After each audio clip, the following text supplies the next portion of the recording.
All right, sobriety is hard. And I'm not talking about the, Instagram highlight reel. I'm not talking about the before and after that most people talk about on social media. I'm talking about the middle part where it's boring, it's lonely, and it's frustrating. My name is Joe DeMorrison. This is my YouTube channel.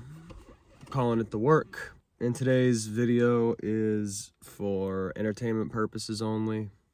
I don't condone, promote, or glorify addiction, drug use, or anything that I'm about to talk about in this video. And my experience with addiction is the only thing that I can speak on.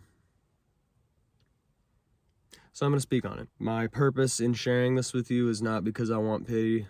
It's not because I want you to feel bad for me. It's not because what I did is, cool or whatever. It's not. I want to show you healing in real time. So to start off, my drug of choice was weed.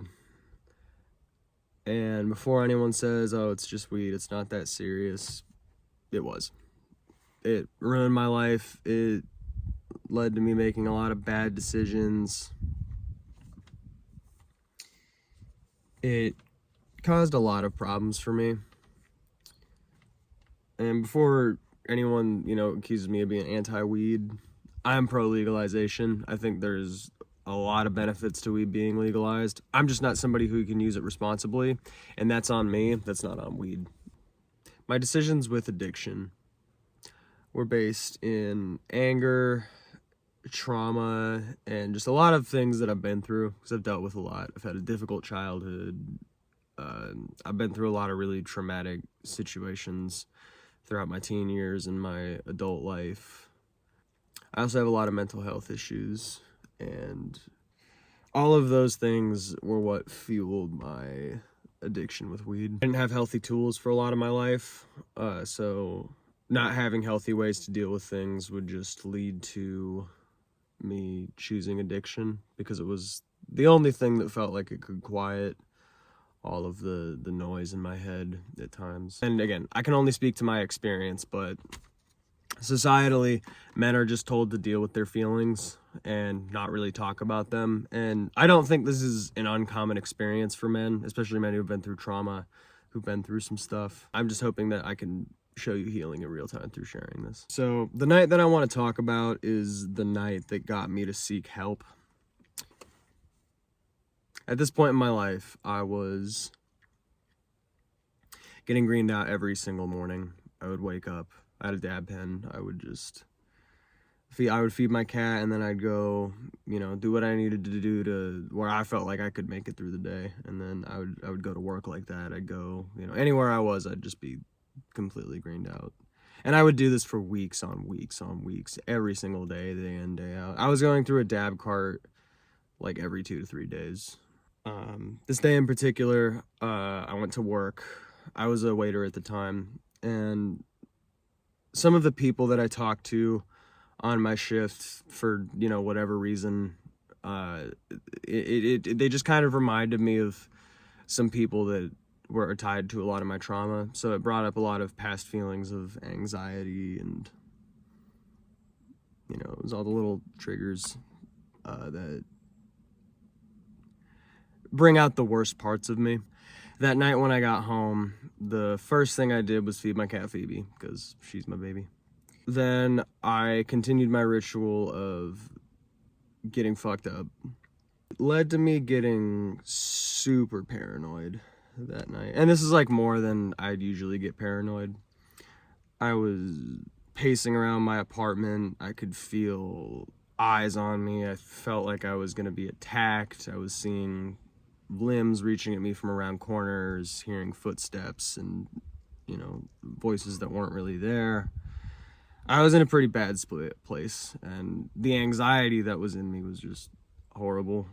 And when I tell you it was serious, this is why it was serious. It was a living hell to feel like that.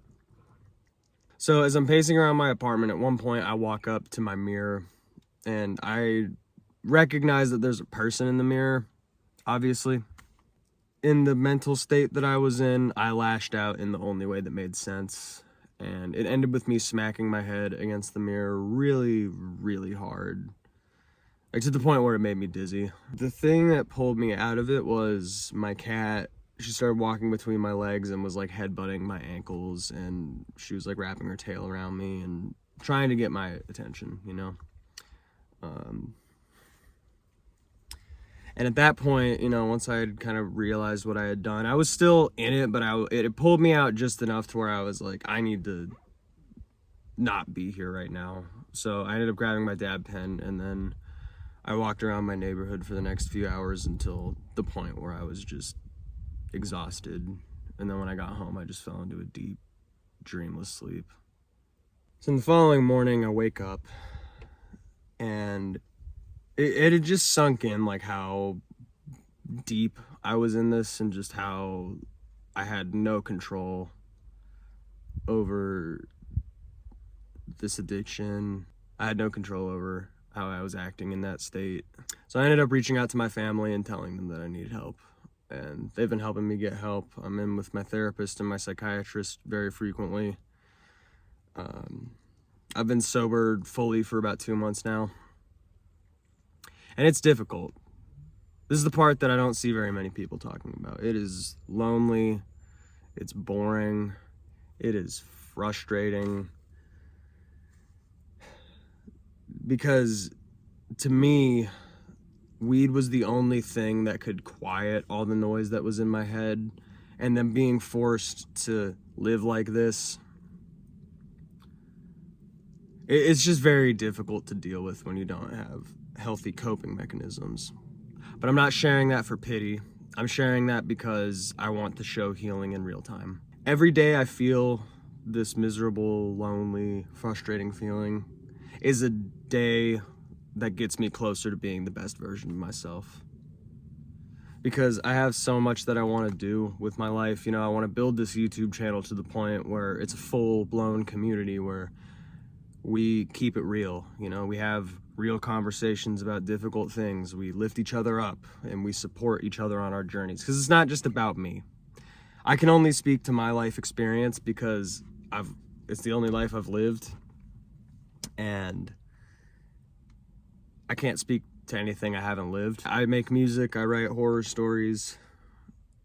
I have so much that I want to do, and I can't do it if I'm in that, you know, state, you know, that greened out state. And like I said earlier, I don't think this is an uncommon experience, because a lot, like, men are just told to deal with their feelings. Choosing sobriety is the best decision I've ever made. And like I said, I'd much rather feel like this and get to a point where I can be okay and I can be normal than just continue to live like that.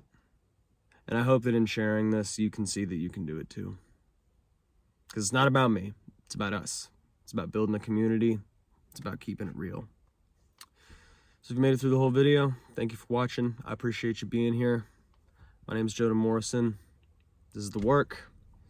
If you like the video and you want to stick around, I'll be uploading every Sunday. If not, just click dislike and go in peace. I appreciate you being here. And you can do it too.